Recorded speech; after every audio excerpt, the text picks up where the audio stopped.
Hello, Hi there. and welcome to another one of our horror reviews. Yes. I'm Randy, And I'm Steve. and this is Final Destination 5. Yes. Right now, this is the end of our franchise until Bloodlines next year. Yes. We did the franchise, the whole franchise. And let's just say Final Destination seemed to rebound after 4. It got a little bit back on track again. It got back on track with this one. I felt it did anyhow. Not to mention any spoilers, but this one is actually a prequel So it is a spoiler. to the first one. Yes, it is a spoiler. Then again, if you watch our videos, it's nothing new. We always do spoilers. So But it's a very important plot aspect that this is a prequel to the first one. yes, it's not meant to the viewer to know that it's a prequel. In fact, it was sold as another sequel because Final Destination 5.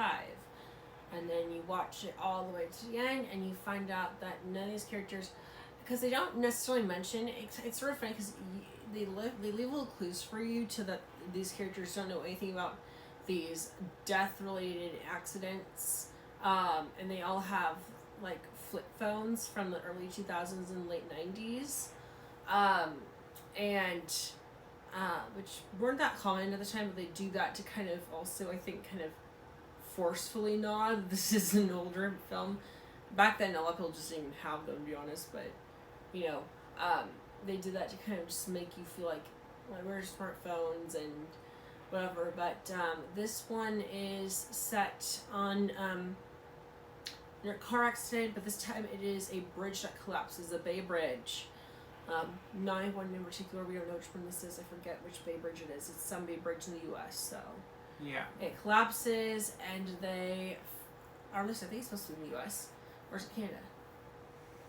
No, I think it's the US. I think it's supposed to be the US. I don't know. Because they also, I feel like they shot some of these films in Canada, so I don't know if it's supposed to They did. So I don't know, but it's probably supposed to be the US, but I don't know for sure. And their bus, it's a work trip. All these adults, actually, this is a mostly all adult cast. Yes. Not like young adults, like they're in their 20s and 30s, but they're adults. Yeah. They go on this business trip thing that they're doing. I forget exactly what, and and then this one guy has a premonition that their bus is going to fall into the ocean after a series of misevents where the bridge starts to cracks and all the cars and everything fall into the ocean. And it's up to him to try to save them. There's some pretty bloody deaths with this one. Some pretty scary deaths in this movie. You know, I think one of the scariest deaths to me in this entire franchise in this movie, just because of all the eye appointments I go to and all the I've done a LASIK surgery for someone before, so the whole scene with the laser, just intimidating. I didn't. There's this kill. Basically, a young woman. She's going to get her. The reason why she's going to get it is to fix her vision, so it's 20/20, or trying to make it as strong as possible. And Dr. leaves the room unattended, and water starts to fall in the machine. And then she accidentally messes something that makes the controller fall on the floor, presses the button, and it starts going at full blast and on high levels starts lasering her eye and burning through, and then it starts burning her hand, and it's just, oh gosh, it's so painful. After she rips off the eye of the teddy bear, and then she trips over the teddy bear eyeball that came out of the head of the teddy bear, and then falls out the window. One thing Eye falls out of her head, gets run over by a truck. Oh yeah, she falls on top of a car. Her death is horrible. Probably the second death that I find horrible in that movie is the gymnastics one. That's the first real Final Destination style kill of the movie where she falls. It's a decent kill. It's just breaks, so fast. She breaks every bone in her body. She flips over like a pretzel. And one thing leads to another. Basically, a nail falls out of this air vent thing that they've been trying to fix, and it falls onto the The beam. I think it's called. Balance beam. It's called something. I'm trying. Balance beam. No, it's called something else though.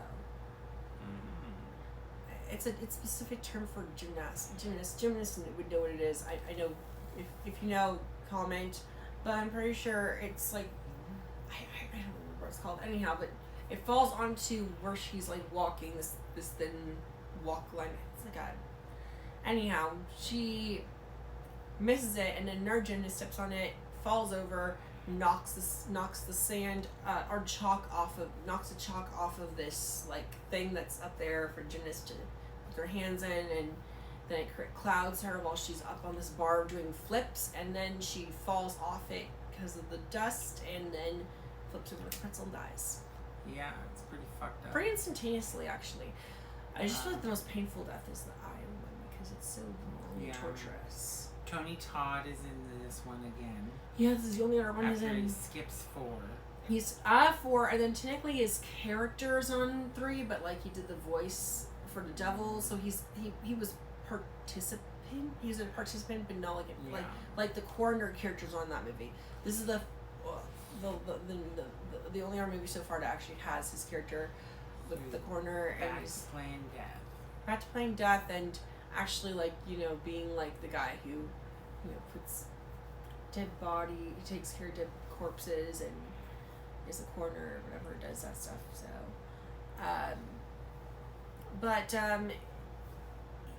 yes, it's a good way to recap the franchise and put it more into the 2010s, and I like this one. I think I gave this one. I think this is possibly. I think I was gonna say it's my favorite, but I think it's pretty close between this one and 2. I will say my second favorite. I will say I think the first 2 had the best acting, but there was something about this one story wise I really liked. There's a lot of twists in this one that I did like that were very creative and inventive. The cast isn't bad in this movie, but it's not. I don't know. But when I think about this cast, just the idea of how the ending works with another character that kind of goes rogue in the end that you don't see coming, that's sort of sad. Just how death kind of turns people against each other and kind of twists everyone, and you just see how it really just screws with people and makes them kind of do things that they probably wouldn't otherwise do, and twists fate and everything. So it's just it's kind of mind-blowing in the ending, and the way they tie it into the original film, so the way they tie in that original scene back to Flight 180 where you see the plane and you see it from a whole different perspective of characters. It's just really cool. I liked that. I know you think they're gonna survive. It's not perfect, but for the time period, the effects of like trying to digitize young Devon Sawa getting like taken off the plane was decent, and because they're stuck on the plane, all the visions start coming true from the bus for him, and then he sees them instead take place on the plane, and then one thing that's sooner, and you see them die very horrifically, being burned alive on the plane as it crashes. So he never makes it to France to do his new job that he was going to do. Yeah, they all die. Because he was supposed to go to France on a business trip to get this new job that he was getting promoted for, and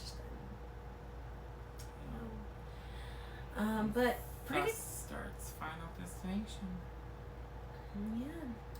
Any other things? Comments? Yeah, can't wait for Bloodlines. I'm excited.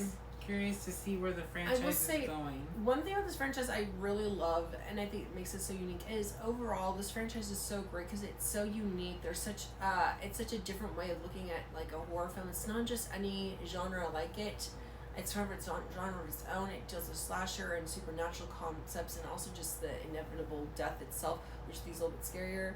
Definitely check this one out. Definitely check all these films out. I think all these films are worth out viewing, especially all the other ones. Franchise. It's a pretty good franchise. I don't think any of the films are horrible. So yeah, I think all of them are worth a watch. Definitely check it out. Thanks for watching, and see you in our next video. Yeah, see you in our next video. And it's been 14 years since Final Destination has had a movie, so longest time gap yet. We're excited for Bloodlines. Yes, like and follow for more. Like and follow more. Take care. Take care. Bye. And have a good one. Take care. Bye. Bye.